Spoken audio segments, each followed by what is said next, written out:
الان برای مدال برنجی تلاش میکنند و فولو باشد در عملکرد پرتری اونقدر توجه یا رجوع بیشتر هم ندارد.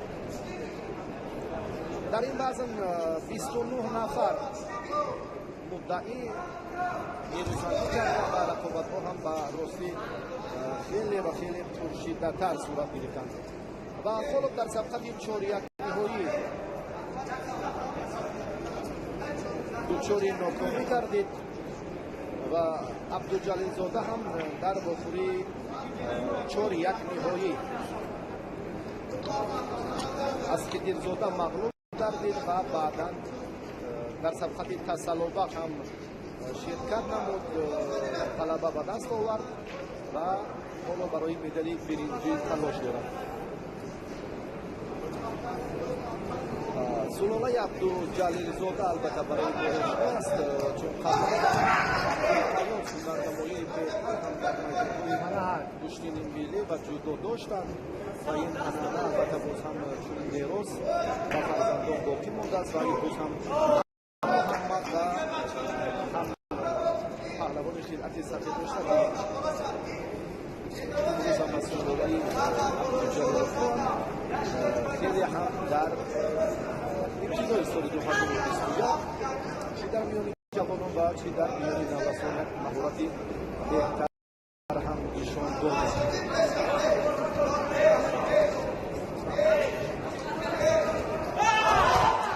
خیلی حرکت فولو اینجا هم خوب بود در راستی. حسن خولوف این پهلوان شهری دوشنبه چگونه این اصول را استفاده کرد. البته از این کتاب با حسن نتیجهش در دوستان دوبار شده. حسن در دوری اول آزاد بود، بعدا هم رقابت را با عظیمجان شادمان با موفقانه انجام داد. سپس خولوف اکرم کامیلوف را شکست داد و مرحله 4-1 نهایی برآمد و در مقابل رفیق قویش و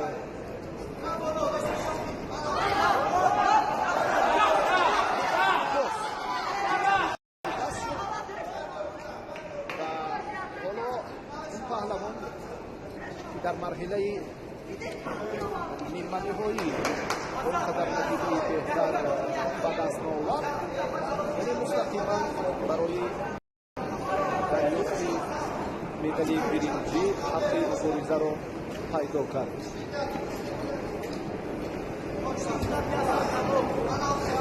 امیرجان حالا یک کوشش اندک بهتر را شروع کرد، اما این نکته این عمل خود را هم تا به آخر رسانیدن نتوانست.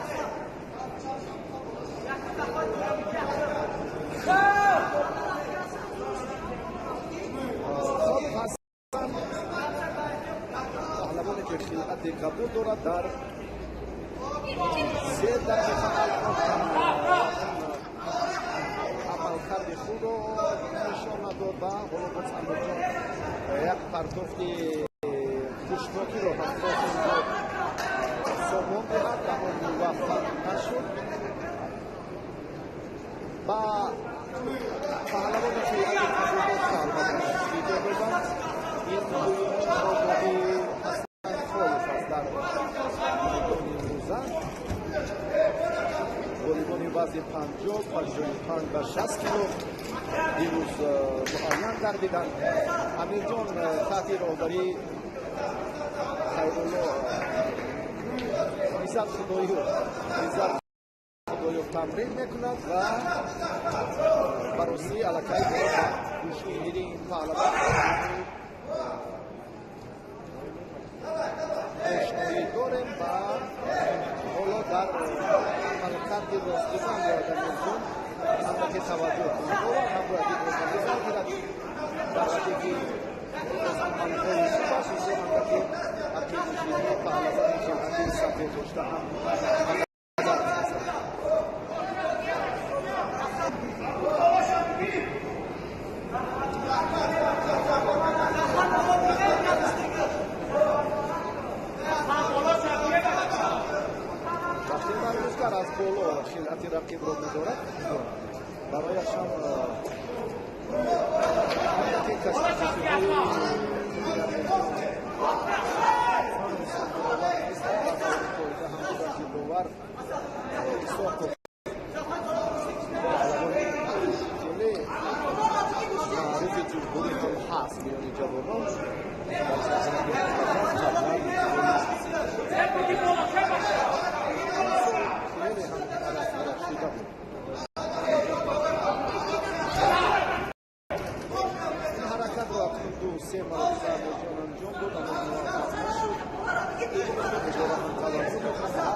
رقیبش خاص کرد و همین رو باید شروع رفتار نکرد حرکت فقط خوب نبود دوبار هم میتواند که برای عملش به امرجون هم شیطانی هست اندکی چون سپری بشود میکنم دوبار این هم باید بله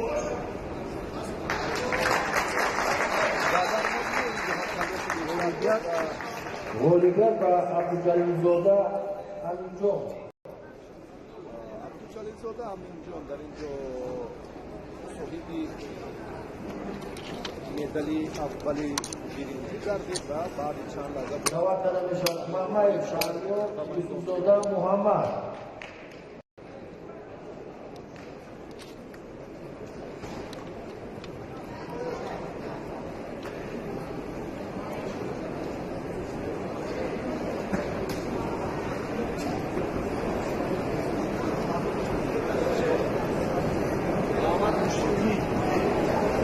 ورزشگر دیگر حالا وارد میدان میگردند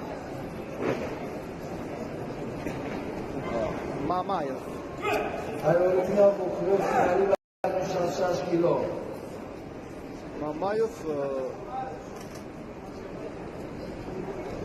شهریار این پهلوان از دسته دوشنبه دو هست خودی سیرحمان خودی عباس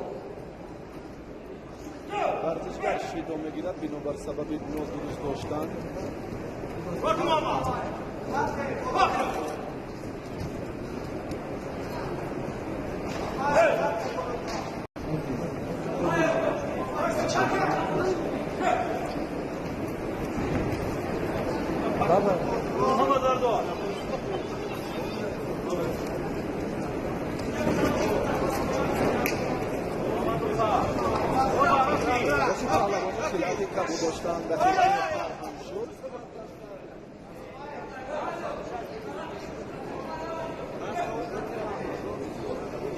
مشاهده می‌گردد که نورسان هم بسیار توجه دارند نورسان هم بسیار توجه دارند برای مبارزه و استفاده عملکردهای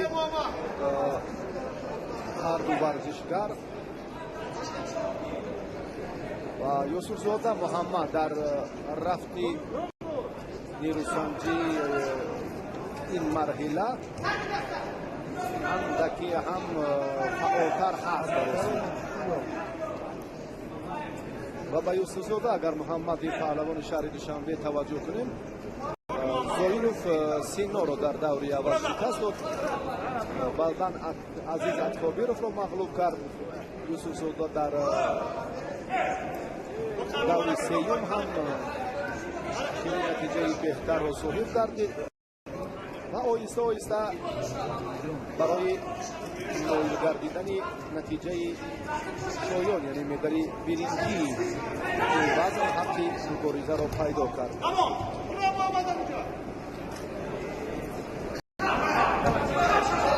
یوسفزاده رقیب را زد در حالت خیلی خوب پیدا کرد.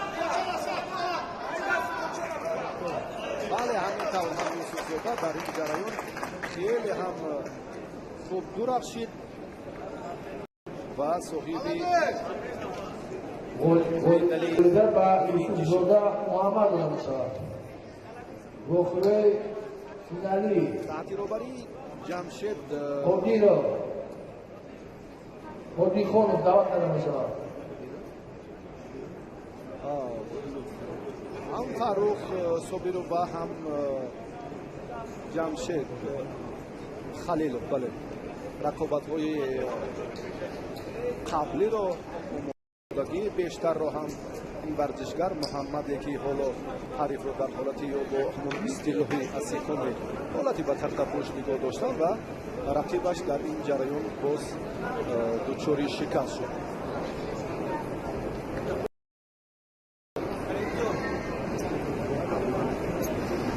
قادیرو سایرحمان نوروز قادیخانی عباس دعوت کرده حسن میشود. زاده داور از شهر دوشنبه کریم زاده نوروز حسن قبلا همچنین معرفی می شود و اصلا کریم زاده نوروز و در بعضی از تنتنه های نوروز هم این رو نوروز حسن هم می گویند.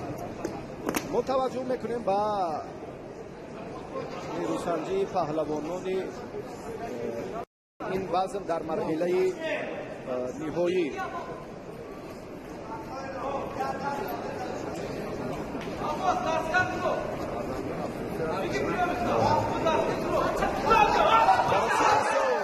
یک فرصتی خیلی مناسب یک لحظه اندکی هم بهتر برای عملی اندکی جالبی پهلوان قادرزاده را ما میبینیم که خیلی سطح دارد. از یک مرحله به مرحله دیگر این پهلوان هم خیلی زحمت کشید، مهارت خوب نشان داد، هنرش فوق‌العاده بود و این دبر راه یاد و در وزن تا 66 کیلو حالا این دو مدعی برای دریافت مدال کیلو تلاش دارد. امام ربونی غنی موسیخان دایره 90 میبینیم که امروز هم خیلی نوسان در روند تلاش بازاری هست.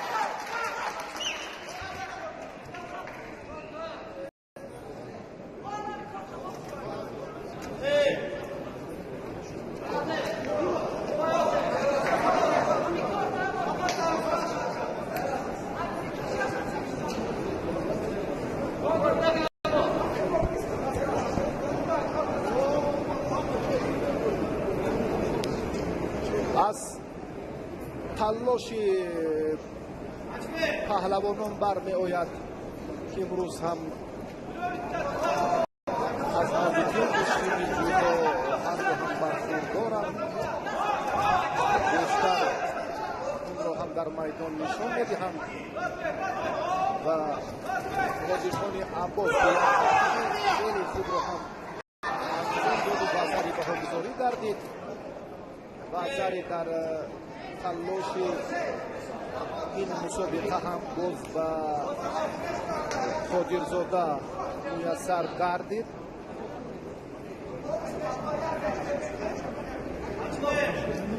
و قادیروف رقابت رو این پهلوان هم از مرحله اول خیلی خوب آغاز کرد، هرچند که در یک دور آزاد بود، بعدا موسی صدالایف رو مغلوب کرد. بعد این تلاشش باش هم در دوری دیگر جالبتر بود و فیض‌الدین الماسov در رقابت این پهلوان تاب آوردن نتوانست و باز هم عبدالجلیل‌زاده را هم این پهلوان در وفوری نیمه نهایی دچار شکست کرد و به فینال رسید. یک حرکت بهتری قادرخانی عباس، اما این نتیجه نیست. نوروزی کرینزور داور البته توجه میکند برای ترتیب و نظام درستی کمربند شیدو و قادرزاده بوده شد. قادرخان عباس البته این پهلوان هم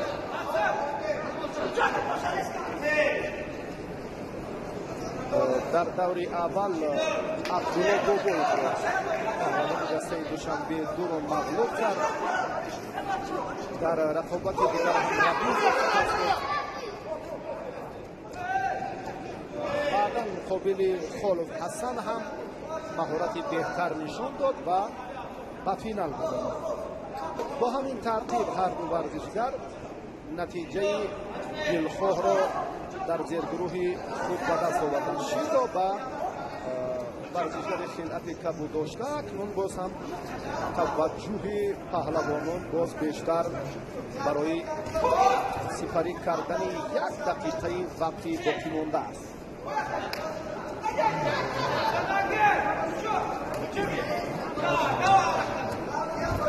نتیجه برابر است. هر دو ورزشگر شیدا دارند.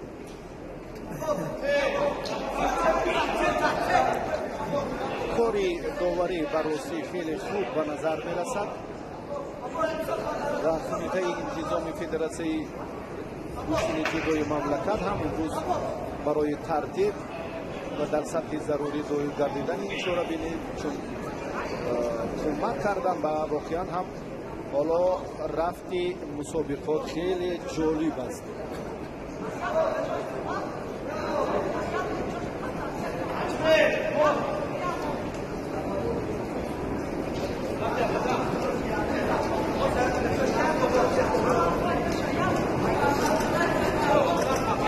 ثانیه های بشمار هر دو پهلوان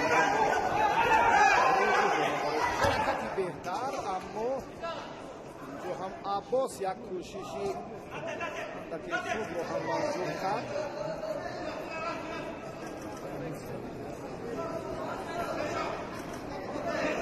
بله باز هم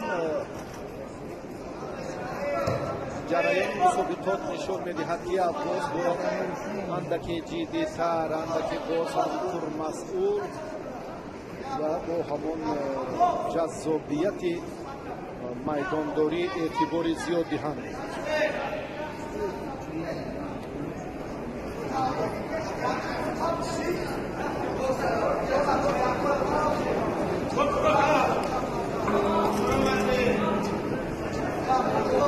وقت انجام یافت، غالب آید ندردید.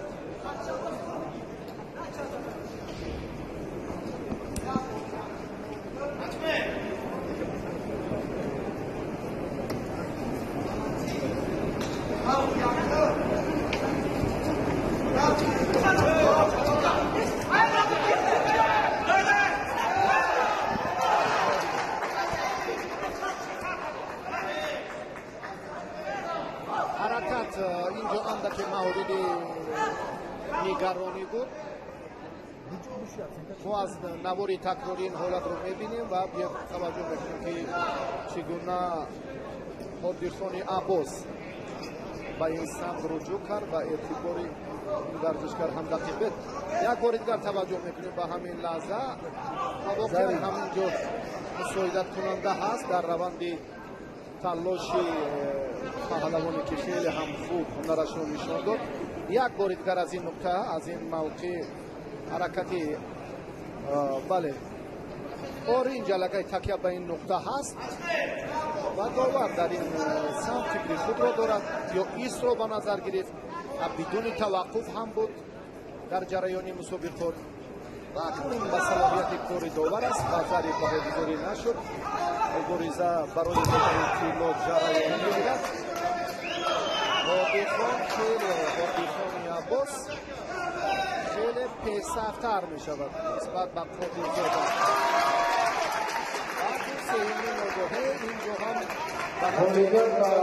قادرخان عباس داده می‌شود و او چمپیون این وزن 66 کیلو.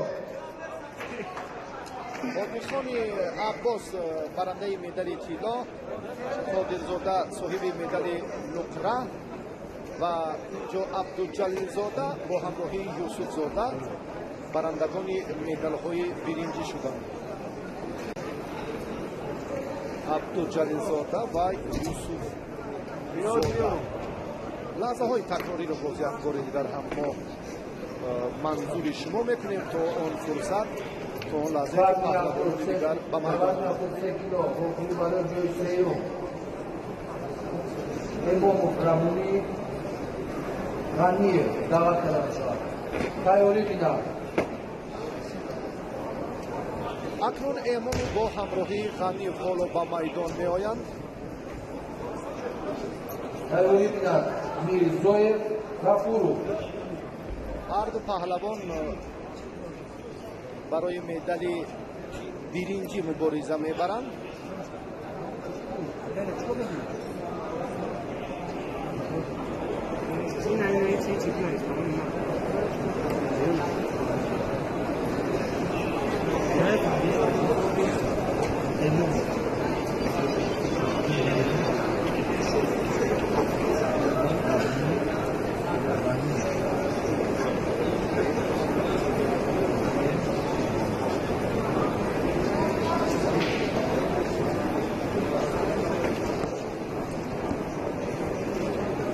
جمشید خلیل صادق پهلوان ورزشگر عضو منتخب سابق جودوی جمهوری تاجیکستان داور درجه جمهوریوی اینجا هم توجه میکند برای به میدان برآمدن پهلوانان وزن تا 73 کیلو جهت دریافت مدال اول برنجی این وزن و نیروسنجی ها البته باز هم جالبتر صورت میگیرد با رقابت های پهلوانان را البته در وزن تا 66 کیلو با هم تماشا کردیم. باوری داریم که اینجا هم باز روند سبقت های پهلوانان این وزن پسند شما مخلصان عزیز می‌گردند. اماموف اگر ما توجه کنیم به صورت مجلس البته اماموف این پهلوانی که حالا مبارزه را آغاز کرد در زیرگروه دی قرار داشت و سری را از دست داد و ربانی اندکی به مشکلی روبرو گردید و غنی در جریان این سبقت خیلی هم خوب هنرنمایی کرد و بختیار غنیف برادر غنی جان غنیف این دو برادر هم واقعا در پیشین جودو سال تا سال هنرشان رشد میکند و نتیجه بهتر رو هم به دست میارد و در میانی البته باز نورسان چمپیونی آسیا شدن غنی جان غنیف واقعا هم یک صحیفه خوبی ورزش جودوی کشور به حساب میرود.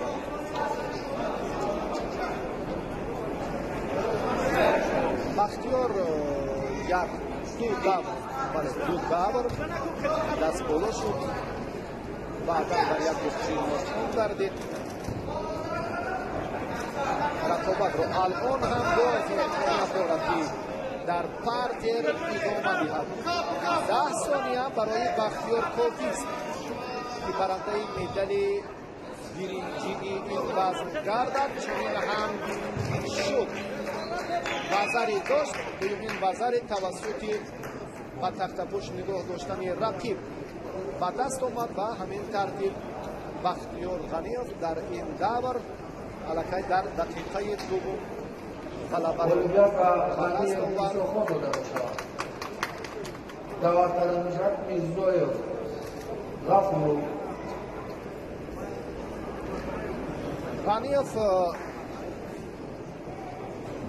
با دریافت مدال برنجی شرف یاب گردید. چگونه حالا توجه میکنیم رفتی مبارزه پهلوانان رو و بعدا حالتی بعد تختپوش نگاه داشتن همین حرکت بسیار هم برای بختیار غنیف نتیجه بخش بود و همین طور رقابت پهلوانان خاتمه یافت به نفع غریب، چون در دوره مدال اول برنجی هم گفتیم.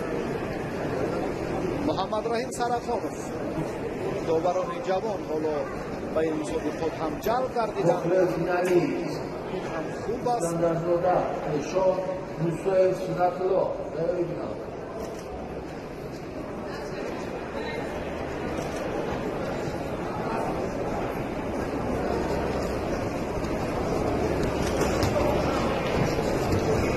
میرزایف ابتدا در زیر گروه سی پهلوان دوشنبه شهر سنت الله نام دارد. الان با خلعت سفید است میرزایف و موسایف پهلوانی که حالا تلاش دارد.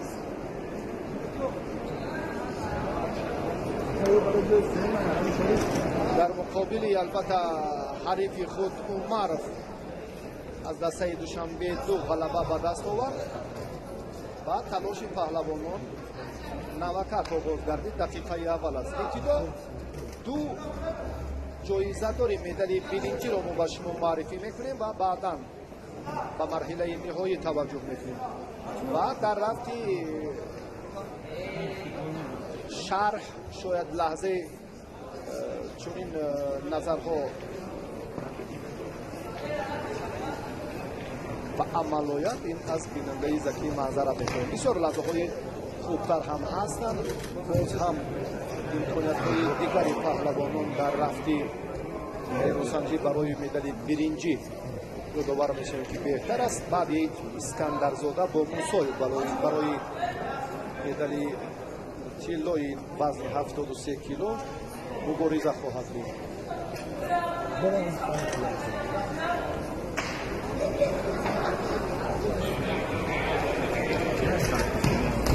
حرکت باز هم از جانب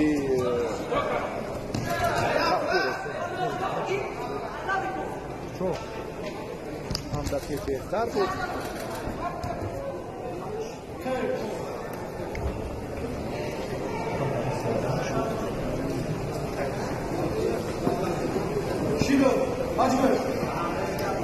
با میرزایف شیدو دادن سببش رو البته که جای شرح هم نیست. پهلوانی که مسئولیت رو احساس نمیکند، طبق قاعده عمل نمیکند، مجازات میشود و هر لحظه هر طرز داشتن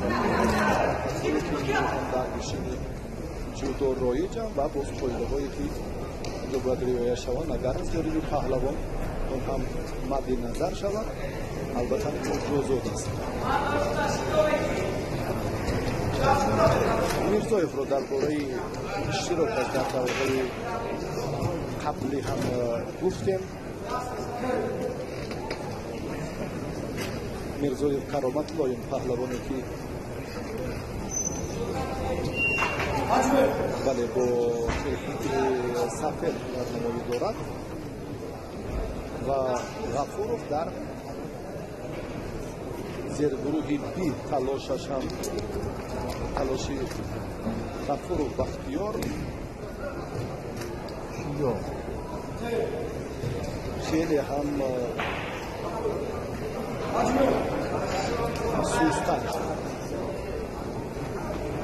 نتیجه نیست.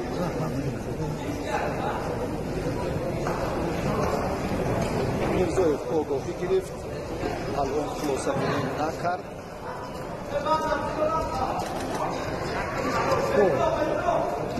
کرامت رو در و همون نقطه‌های نهایی در دقیقه آخرین اینجا پهلوان غفورov خیلی خوب درخشید و با دریافت مقامی سیوم در این حریت و غفورov بختیار رو داشت. بختیار غفورov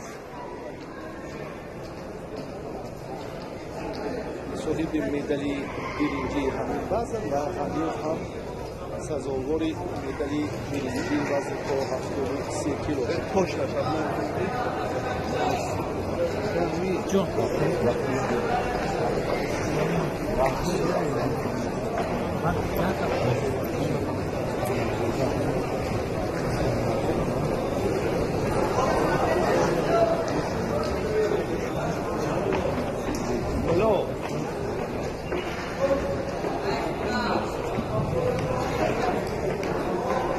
اکنون باز هم متوجه میکنیم به نیروسنجی های پهلوانان در مرحله نهایی.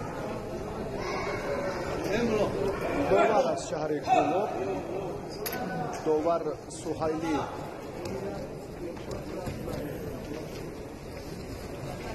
صوفی پهلوان شهر کولاب برای چند سال در سامبو و کشتی جودو و همچنین کشتی ملی در چمپیونات‌های مملکت مرحله بهتر هم داشت.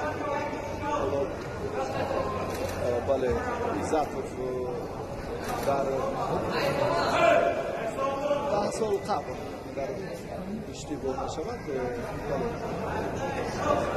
سهیل عزتوف در میدان‌های برنامه ملت در وزن 60 و 66 کیلو بعدم به 73 کیلو کشید سالیانی دراز رو هم در برنامه گرفت.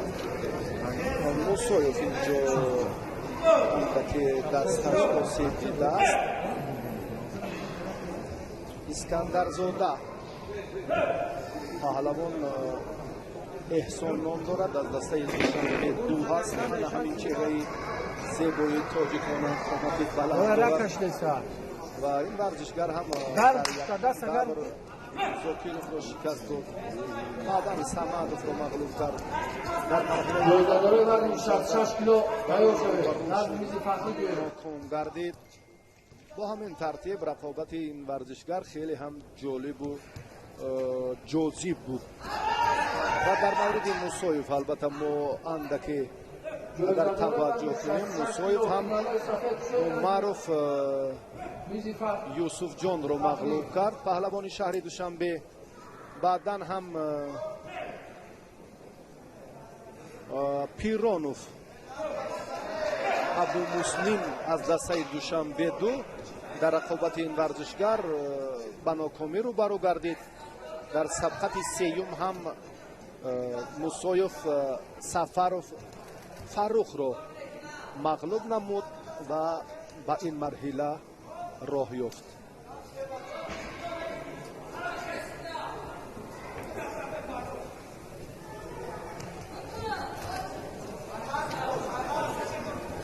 دوره نهایی وزن تا 73 کیلو رو ما تماشا داریم. دیروز اشتراک ورزشگران خیلی زیاد بود در وزن 50 55 60. امروز البته در وزن 66 73 81 90 و جمعی 90. در 5 وزن دیگر مبارزه ها امروز باز هم جالب تر صورت گرفته ایستادند. یگان نتیجه نیست. 2 دقیقه علاقه پهلوانان دست به گریبانند مبارزه برده ایستادند، اما هر دو هم امتیاز ندارند و اینجا موسایوف باز هم دوشیدو دارد. اسکندر زاده احسان از حساب قامت بلندش میتواند اینجا اندکی هم صورت افزایی کند و خوب وقت را با ثمر استفاده کند. سهیل عزتوف و موسایوف شیدای سیوم میدهد.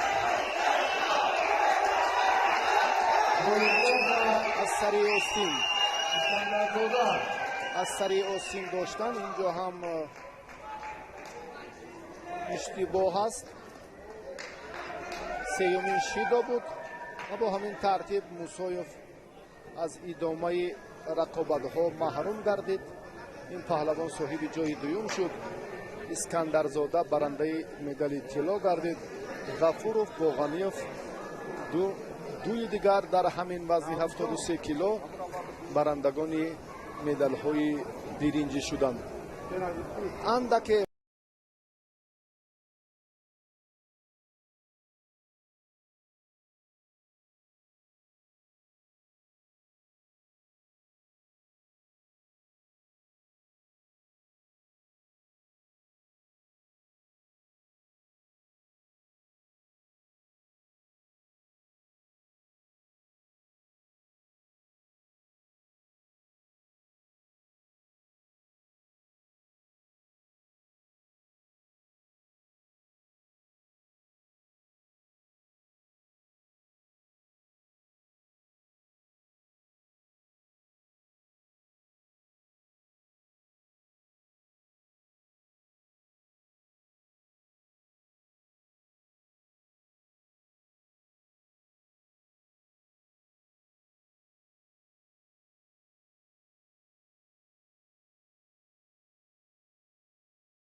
جایزه‌دار وزن 73 کیلو ایمان سفر پیش پروی نظمی فخری.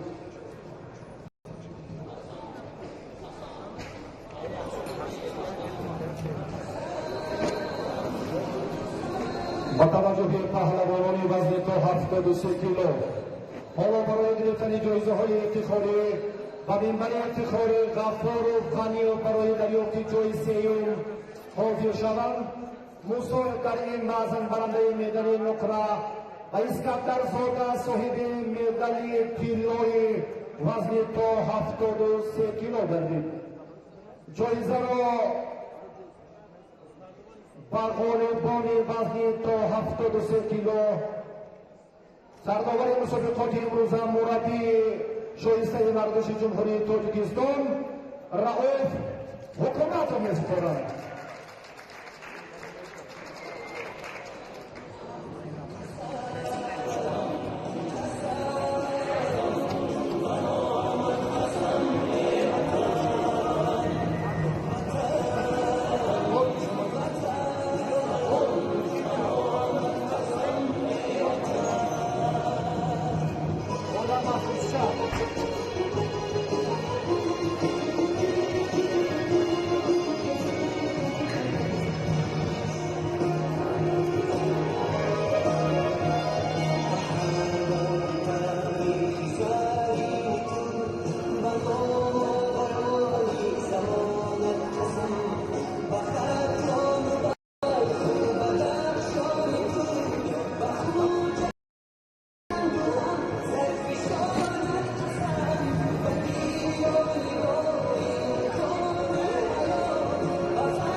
بخری برای جز سیم وزن 81 کیلو تیاری میدن مومین و بیلا زاده ابراهیم. برا کی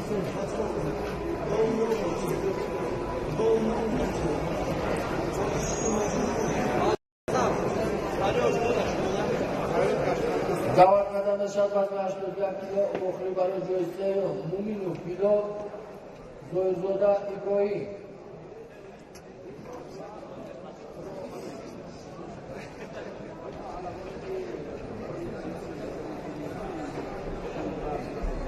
الله مبارزه میبرم به میدان دعوت میگردند.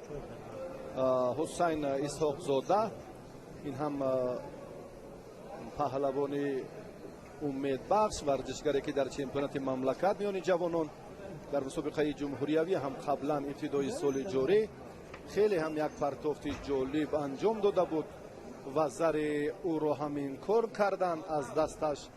اگر گویم که با مشکلی هم گرفتن اشتباه نبود و این گله ها هنوز هم در نهاد حسین اسحاق زاده محفوظ است و پهلوانان را حالا این مربی جوان انتظار است. مومن زاده بلال و ابراهیم زائر زاده این دو ورزشگری وزن تا 81 کیلو حالا به میدان خواهم برآمد. ابراهیم از باشگاهی وستن است. ابراهیم از باشگاهی وستن است و در خصوص مومینوف میسازد گفت که این پهلوان هم رقابت رو در زیرگروه ا آغاز کرد و ورزشگری خلعت سفید داشته از شهر دوشنبه است. باید با لباس ورزشی سفید مومین بلال با میدان برآید. حالا کارگردانی ما این چهره رو هم پیدا میکند باوری داریم. خلعت سفید داشته رو در نظر دارم که اولین شده با میدان می آید.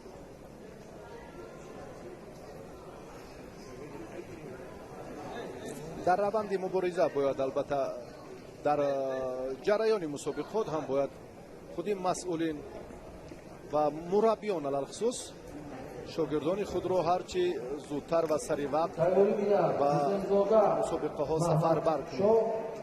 Nazmiye Said Ashraf. иброҳим хилъати кабуд дорад.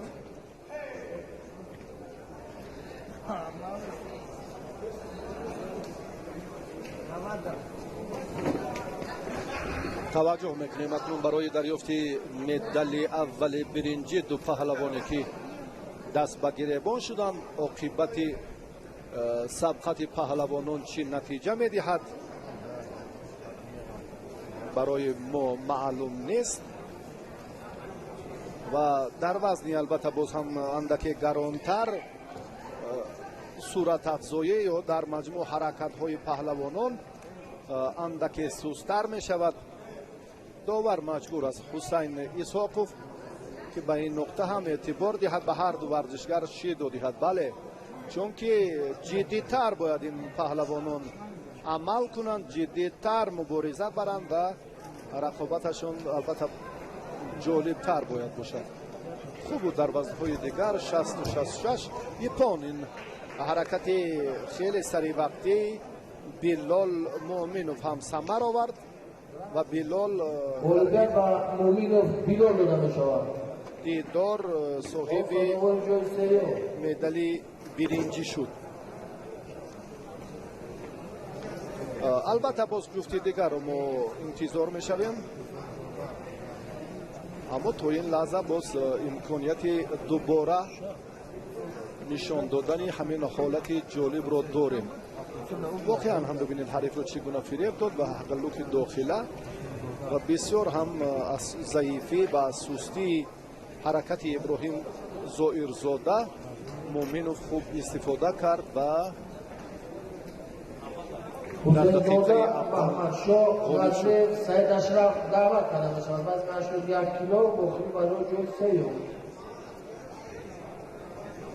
мусозода Маҳмадшоҳ бо хилъати сафед бояд ба майдон барояд ва рақиби барои медали дуюми биринҷӣ албатта дар вазни то 81 кило ҳоло нафарони ки инҷо ҳам муаррифӣ мешаванд ба майдон бояд. ҳусейнзода Маҳмадшоҳ вазни Саид Ашраф. ҳусейнзода бо ҳамроҳии Назриев барои медали дуюми биринҷӣ ҳарду талош хоҳанд кард. тайёрӣ бинам охирои финали вазни 81 кило. мақсуди Аҳлиддин кишвари Сомон. мақсудов Аҳлиддин кишвари Сомон. тайёрӣ бинам. кишвари Сомон албатта дар марҳилаи ниҳоӣ нерӯ месанҷад бо Мақсудов Аҳлиддин ва ҳоло Ҳусайнзода бо Назриев вориди майдон шуданд. Ҳусайнзода намояндаи дастаи Душанбе 2 аст. Муҳаммадшоҳ Ҳусайнзода ин паҳлавон хилъати сафед ба бар кардааст.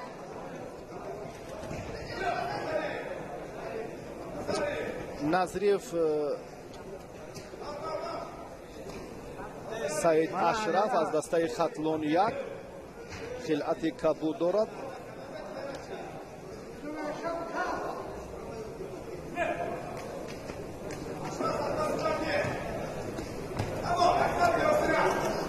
рақобати паҳлавонон барои дарёфти медали дуюми биринҷии вазни то 81 кило сурат гирифта истодааст.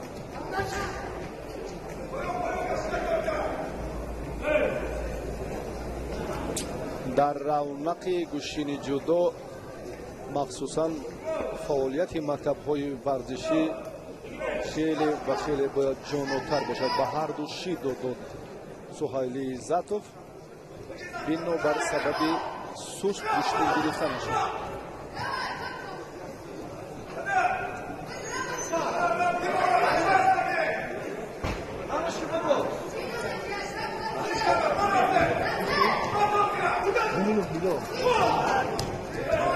амридовар инҷо албатта таваҷҷӯҳ ба маркази майдон дорад.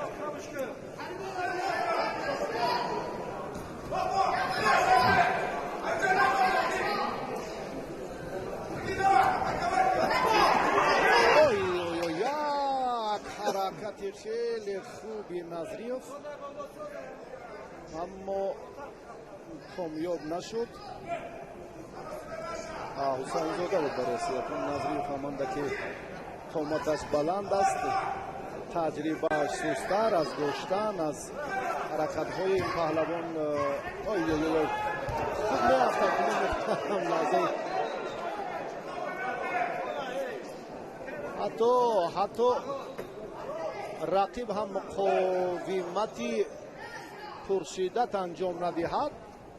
حسین زاده در اینجا نظریف خود هم دو گربارش باشد با ایپان هم بهاگذاری میشد. اشتباهی نبود. توجه میکنیم بار دیگر موازنت را گم کرد، خود را اداره کرده نتوانست. ایپان من فکر میکنم که داور این را تصدیق میکند. نه، بازاری بهاگذاری شد. بعد باز هم تلاش پهلوانان ادامه می‌یابد. اکنون باز هم دل پر شد حسین زاده بعد این حالتی که به عمل آمد. واقعا نظریف اینجا خیلی سنگ‌های ضعیفی میدانداری را نشان می‌دهد. با این پهلوان باید مربیان بیشتر کار کنند. ببینید که دست رو هم حرکت دستش هم معیان است که کمربند رو جویا می شود. این ترتیب نیروسنجی اونقدر بهتر نیست برای برابر کردن این نتیجه این بخوری. کمتر از 2 دقیقه دیگر وقت در اختیار دارند. حسین زاده علاقه سراسیمه نیست، اما نظریف ببینید که حرکت میکند و زود هم با سهلانگوری راه میدهد. دست را در این مرتبه باز ورزشگر خلعت سفید داشته حسین زاده داشتنش را فراموش نمیکرد. علاقه دومین وزری را هم به دست آورده میتوانست، اما رقیبش پیش دستی کرد.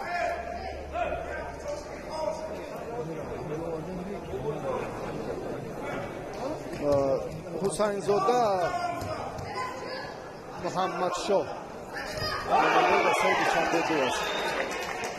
در نهایت هم این پرتاب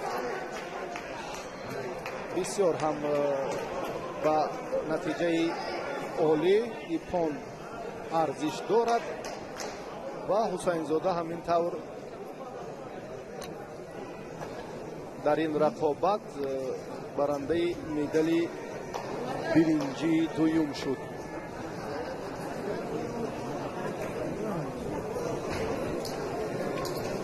غالبیت بر حسین زاده محمد شاه داده می شود و سالار جای سیم در وزن 81 کیلو دعوت کرده می شود.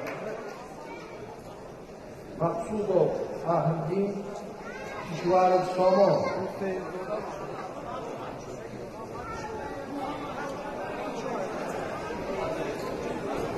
این نتیجه گیری همون دوری بعدی پهلوانان برای مدال برنجی بود که حسین زاده با آسانی حریف را دچار شکست کرد و برنده مدال دوم برنجی گردید. اهل‌الدین مقصودوف خلعت سفید دارد و سامان کشورف با خلعت کبود است. تیاری بینا وزن 90 کیلوگرم بخری برای جای سیم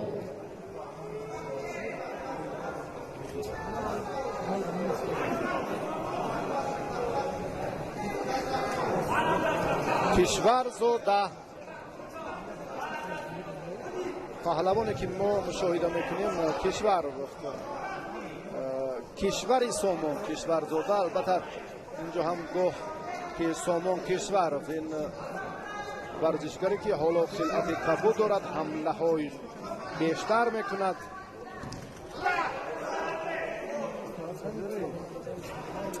اهل‌الدین مقصودوف در حالت برطرف کردن همون لحظه های مشکل پرتیری است. مقصودوف هم از دسته دوشنبه 2 محمد انورف را در دوره اول دست پروری مکتب و باشگاه ورزشی وسند را شکست داد. بعدا هم نظریفро مغلوب کرد. 2 غلبه دارد و در مرحله نهایی این زمان قرار دارد. کشورزاده باشد محمدشاه حسین‌زاده را مغلوب کرد. حسین‌زاده بعدا جای سوم را گرفت. در رقابت دیگر ظاهرزاده ابراهیم هم پهلوان باشگاه وسند از کشور مغلوب شد. در یک جا نسب کشورزاده و در صورت مجلس کشورов اندکی باز هم پیشنهاد در این سمت با تحقیق شد. یکی از این نسب بود.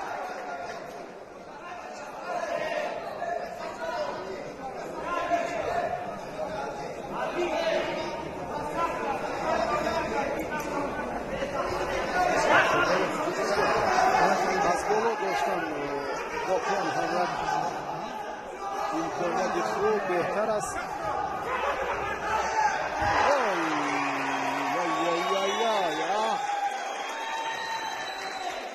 چه حالتی که به عمل آمده. اهل‌دین موفق بود در حرکت‌ها، در تلاش‌ها و سامان واقعا هم خوب نقطه ضعیفی رقیب رو پیدا کرد و بسیار هم پرتافت جالب و سریع وقتی بود که ایپان بها گذاری شد. انا همین ترتیب بسیار هم خوب و جالبترین پرتاف هم گویم در روز دوم مسابقات اشتباه نمیکنیم. عبدالله همبارو دعوت داده می شود. وزن 90 کیلو. عبدالله با همراهی قنبرов حالا به میدان می آیند. اینها برای مدال اولی برنجی وزن تا 90 کیلو میانی هم نیرو خواهند سنجید. دواری برونزی، دواری درجه جمهوری سرخان محمد رحیم. محمد رحیم سرخانov حالا حکمی خواهد کرد. عبدالله و قنبرov حالا به میدان دعوت می شوند.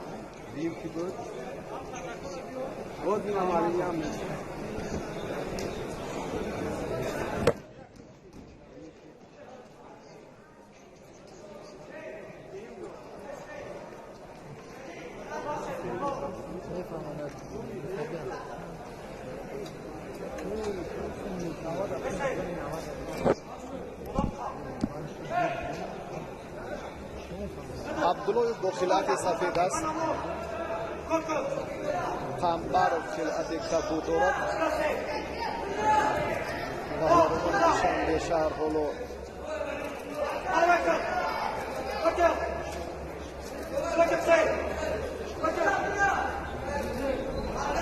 پهلوانان وزن 90 کیلو حالا برای مدال برنجی مبارزه برده ایستادند.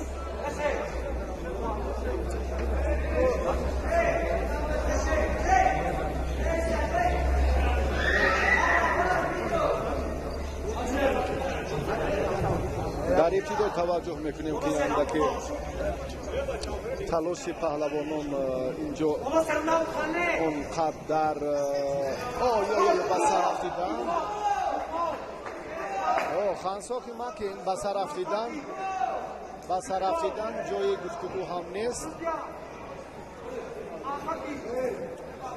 داور در این جریان در این لحظه باید توجه میکنیم که این لحظه این حالت را ببیند. عبدالله با همراهی قنبرov عبدالله وسر رفتید و واقعا همین خانساک مک از میدان خارج کردن است و همین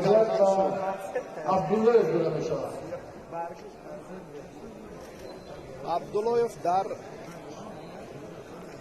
مبارزه اولی مدال برنجی موفق شد. دعوت داده می شود مخالفان جایزه عبدالله مونو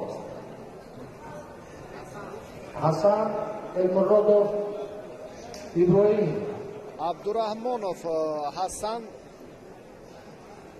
با همراهی تیاری بینم مولایف المرادوف نمازوف عبدالرحمن و المرادوف پهلوانان حالا با میدان برای دریافت مدال برنجی دعوت شدند. حسین اسحاقوف پهلوانی امیدبخش در وزن تا 73 کیلو از شهر باختر است.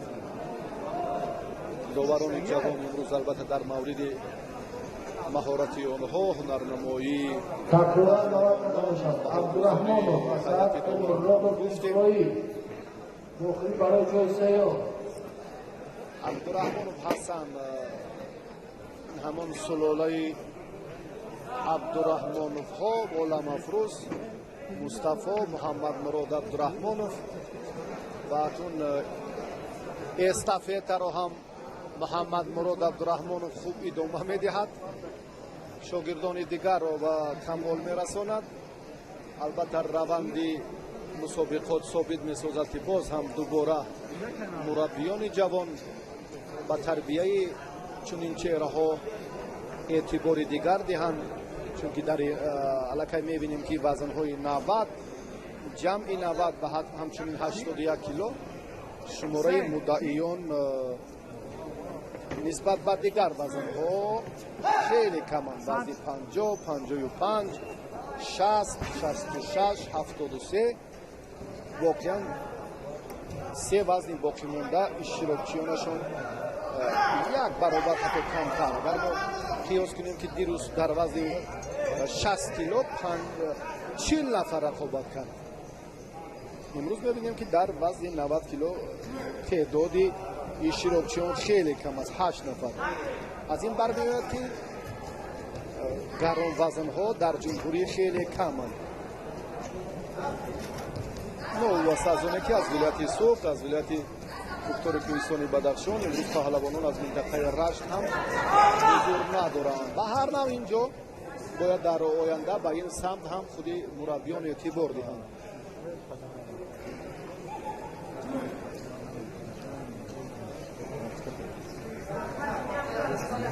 ستاد داوران هم هر یک دور را البته یک داور حکمی میکند. قبلا در مسابقه های دیگر میبینیم که یک داور تا 4-5 سبقت را حکمی میکند، اما امروز یک نظام درستی کاری داوران که هر یک دور با هر یک داور وابسته شده است. برای نظام بهتر یک ترتیب درستی باشد، علاقه شفافیت دید نگاه عمیق داور باز هم خیلی خوب مورد نظر قرار میگیرد. حرکت هست اما نتیجه نیست. دقیقه دوم مبارزه پهلوانان عبدالرحمانوف با المرادوف. اسرائیل المرادوف از شهر دوشنبه است و عبدالرحمانوف حسن هم از دسته دوشنبه 2.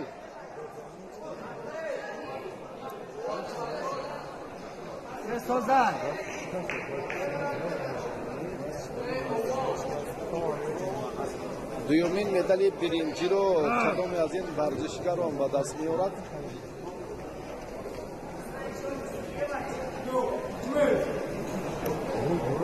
به حسن عبدالرحمانوف داور شیدا داد که مسئولیت احساس کند و کشتنی نتیجه بخش داشته باشد. حسن اینجا باید پیش دستی کند، پیش از رقیب. اینجا حرکت ها هم در آن صورت ثمرآور می شوند که حسن پیش از رقیب وصول کرد. هر دو هم در یک حالتند، هر دو هم به مد دارند و در استفاده اصول ها هم تا به نقطه نهایی مبارزه بهتر هم نبرده ایستادند. دقیقه سیوم رقابت پهلوانان برای دریافت مدال دوم برنجی وزن تا 90 کیلو سپری می شود.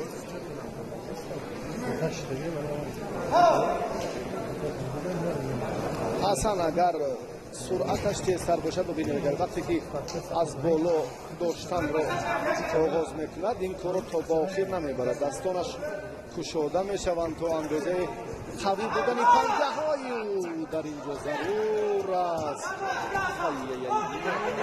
نیست آن همین لحظه اندکی همون سویدت کننده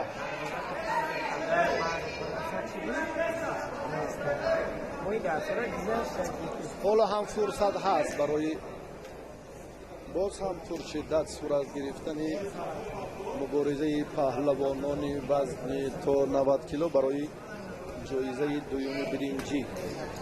1.5 دقیقه دیگر در مجلس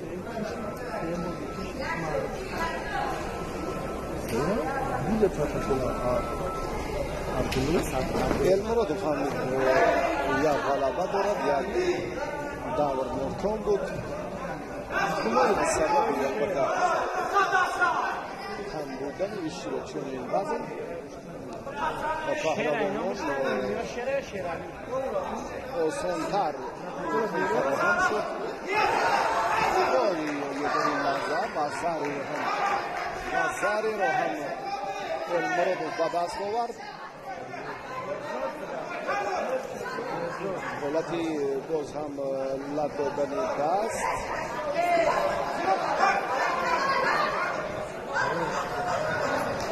و در این حالت هم توانست المرادوف که حریف را در دقیقه آخرین دچار شکست نماید. المرادوف اسرائیل پهلوان شهری المرادوف اسرائیل داده می‌شود. سزاواری مدلی دویومی برنجی گردید. حالا از میدان لالای با همراهی نمازوف به میدان میبرایند. اینها برای مدلی طلا مبارزه خواهند بود. دعوت کرده میشد ملای محکمجان نمازوف عبدالرحمن.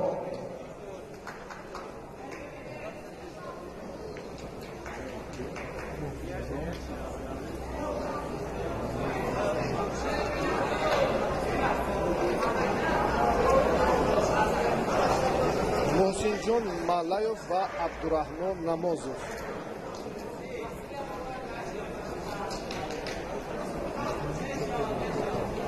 در مرحله نهایی وزن تا 90 کیلو قرار دارند.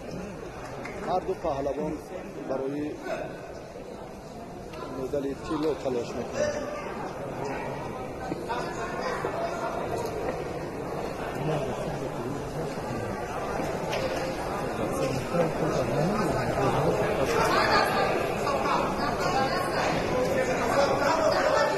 در مرحله نهایی و در فینال پهلوانان باید خیلی جدی باشند. حرکت‌های پای در پای، تلاش‌های خیلی دیدگانی از جهت باز هم استفاده اصول‌ها، باز هم بسیار امورهای دیگر باید مورد استفاده قرار گیرند. اما در گشتنگیری نورسانی ما در مرحله نهایی وزن 90 کیلو حالا این گفته ها اونقدر بهتر به نظر نمی رسند.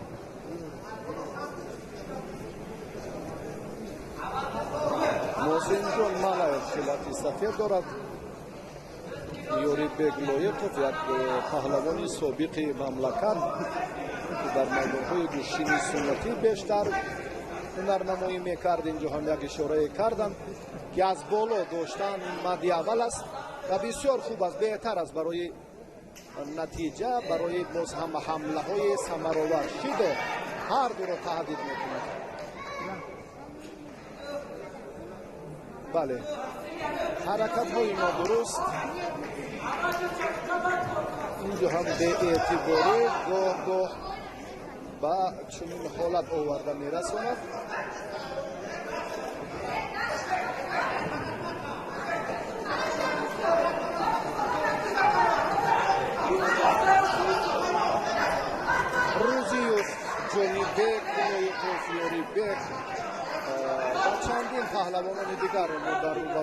мебинем ва боз ҳам имрӯз ана ҳамин сулола оҳиста оҳиста боз фарзандони худро ҳам ба ҳамин роҳ талқин мекунанд ба гӯштинҳои миллӣ гӯштини ҷудо ки пайваста тамрин кунанд ҳамеша муваффақ бошанд ҳамо дар мусобиқаҳои бештари ҷумҳурӣ шоҳид будем миёни наврасон ва ҷавонон.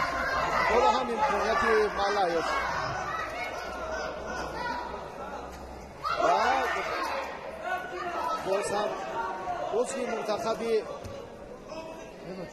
муштини тарғиёзот собиқ узви мунтахаб Малаев бисёр ҳам мухлисӣ дорад. Агар коргардон ин чеҳраро рӯбарӯи мо аст дида бошад, ин солиёни тӯлонӣ ҳам дар ҳайати мунтахаби муштини тарғиёзот тоҷикистонро муаррифӣ мекард. аз насаб ҳамин хилати сафед дошта пайвандӣ ва наздикие дорад ба ин мураббии гӯштини тарғиёзот ки дастур медиҳад ҳар ду паҳлавон ҳам аз майдон берун шуданд. довар фикр мекунам ба ҳар ду бояд шидо диҳад ки суратафзоӣ бошад, як масъулият ҷолибтар бошад, чунки 2-3 дақиқаи сеюми рақобат аст ки ҳар ду мубориза мебаранд ва натиҷа то кунун нест. ҷон Маҳмад Толибов мураббии ҷавон дирӯз шогирдонаш ҳам дар ин майдон хеле ҳунарнамоии беҳтар ҳам карданд. хол Маҳмад Толибов дар омода кардани боз ҳам ҳайати мукаммали наврасон ба мусобиқоти ҷумҳуриявӣ ҳам бештар масъулият доранд ва дар маҷмӯъ ҳам ана ҳамин сулолаҳо оҳиста оҳиста боз роҳи қиблагоҳро идома медиҳанд ва тарбияи насли наврасу ҷавонро дар самти акбарсозии гӯштини ҷудо хуб ба роҳ монданд. шидои дуюм ба ҳар ду ин фикри ман аст. шояд дар ин раванд боз ҳам довар як лаҳзаи дигар таваққуф ва таваҷҷӯҳи дигар дошта бошад. ва бубинед ташаккур воқеан ҳамчунин ҳаст. аллакай дар ин самт воқеан бо доварон ҳам ҳамфикру ҳамназар ҳастем ва рафти мусобиқот воқеан ҳам имрӯз хеле беҳбудӣ нишон дод. пешравиро бори дигар мо дар ҷараёни мусобиқот аз ибтидо аз кори сардовар саркотиб ҷон Маҳмад Толибов ва раис ҳукумати сардовари мусобиқот ва дар маҷмӯъ гӯштаи кумитаи интизоми федератсияи ҷудо вазари масъулият бояд бошад. вақте паҳлавон гӯштӣ намегирад ҳатман бояд шидо гирад. иштибоҳ мекунад сустии ҳунарнамоии паҳлавон дар майдон. албатта довар ба ин амалҳо бояд ки ҳарчи зудтар хотима бахшад, чунки иллати бетарафии ин майдон дар оянда боз ҳам нуқси хеле зиёди паҳлавонони мо дар сартосари мусобиқаҳои байналмилалӣ мешавад.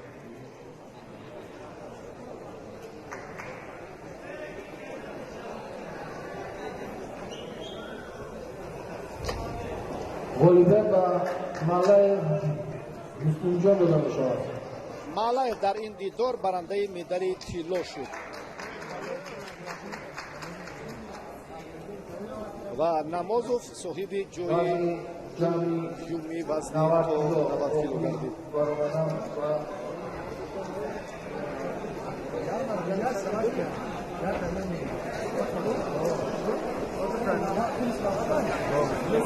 рақобатҳои паҳлавонон акнун баъди Абдурраҳмонов Фаҳмӣ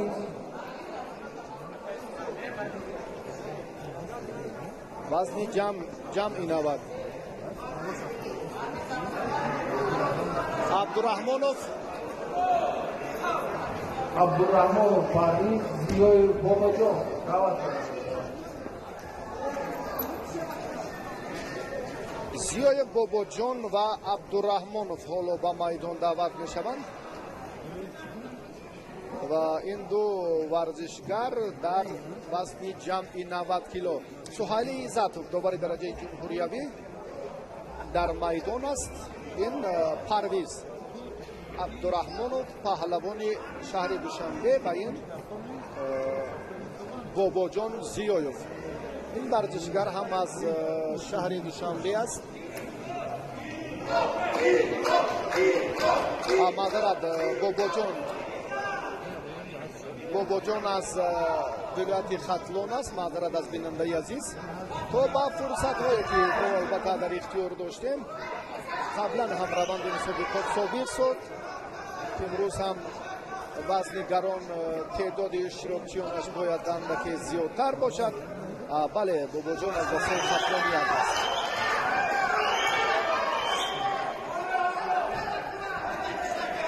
аллакаин барои дарёфти медали биринҷӣ не, маъзарат, ки дар суратмаҷлис инҷо мебинем ки танҳо 4 нафар аст. як лозимоиро ҳар ду муваффақона анҷом доданд ва ҳоло финали вазни то ҷамъи 90 килоро мо тамошо дорем. аллакай дар вохири ниманиҳоӣ ду ноком барандаи медали биринҷиянд мустақиман аз сабаби албатта набудани теъдоди зиёди иштирокиён.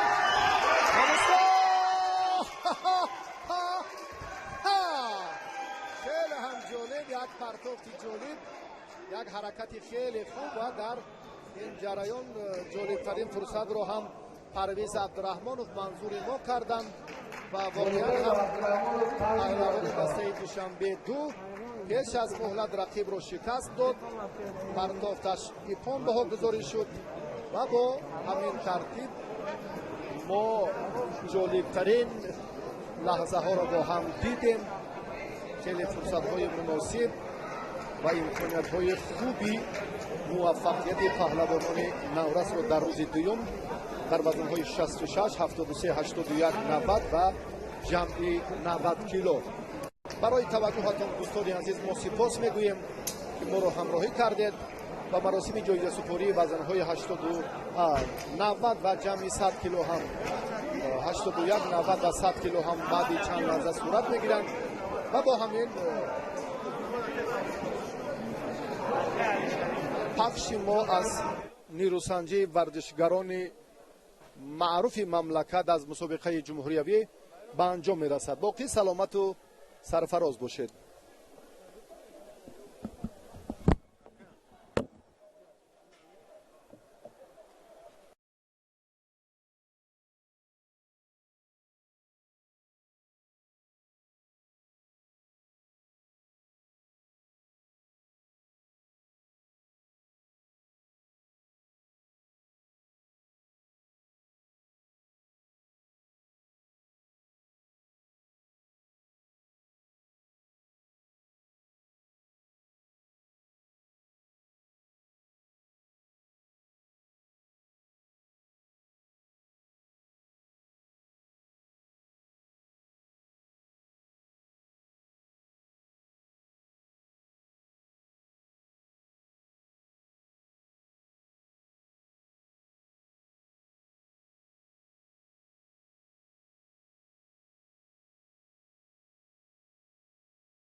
تشکر زیبا سلامت باشید. از پهلوان وزن تا 90 کیلو خواهش می‌کنیم که برای گرفتن جایزه‌ها به میدان آیند. عبداللهیف در این وزن با همراهی علم‌مرادوف برندگان مدال‌های جیبی محسوب می‌یابد.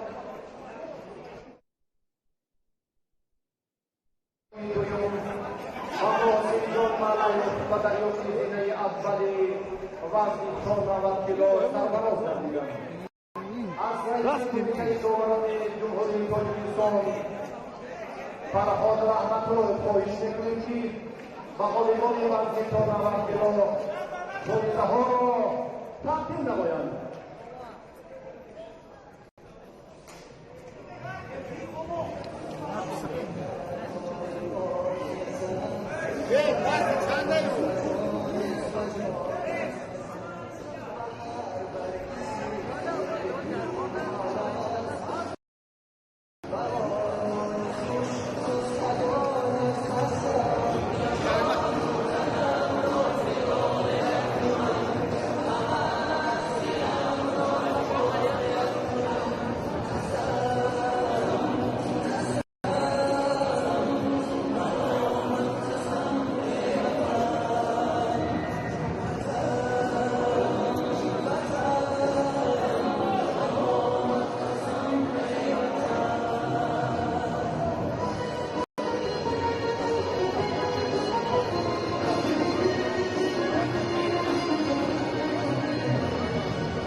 تشکر زیاد سلامت باشید و پهلوانان وزن تا 90 کیلو برای کامیابی تمنا داریم.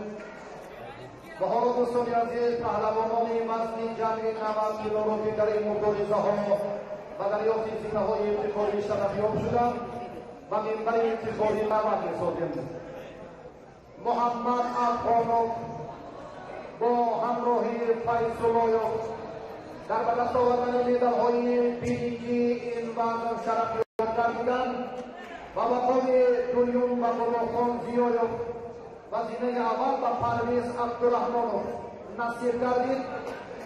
از سابق پهلوانان شهرتیار از اساسگزاران گوشتین نیروی تاجیکی در منطقه رشت حنان شاه و یاریبک لایق و خواهش می‌کنیم که و این پرندگان جایزه‌های افتخاری وزن جمعی 90 کیلو تحفه‌ها را تقدیم نمایند.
باشند مهمانان عالی پهلوانان منظران و استادان ساحه برای ایشون کارآمد در این مسابقه جمهوری وقت برای کامل تمنا داریم.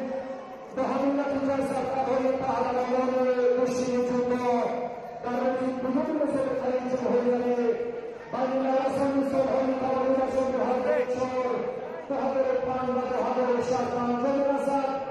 به همه شما موفقیت‌های خیر رسد تمنا دارم. به کارمندان حزب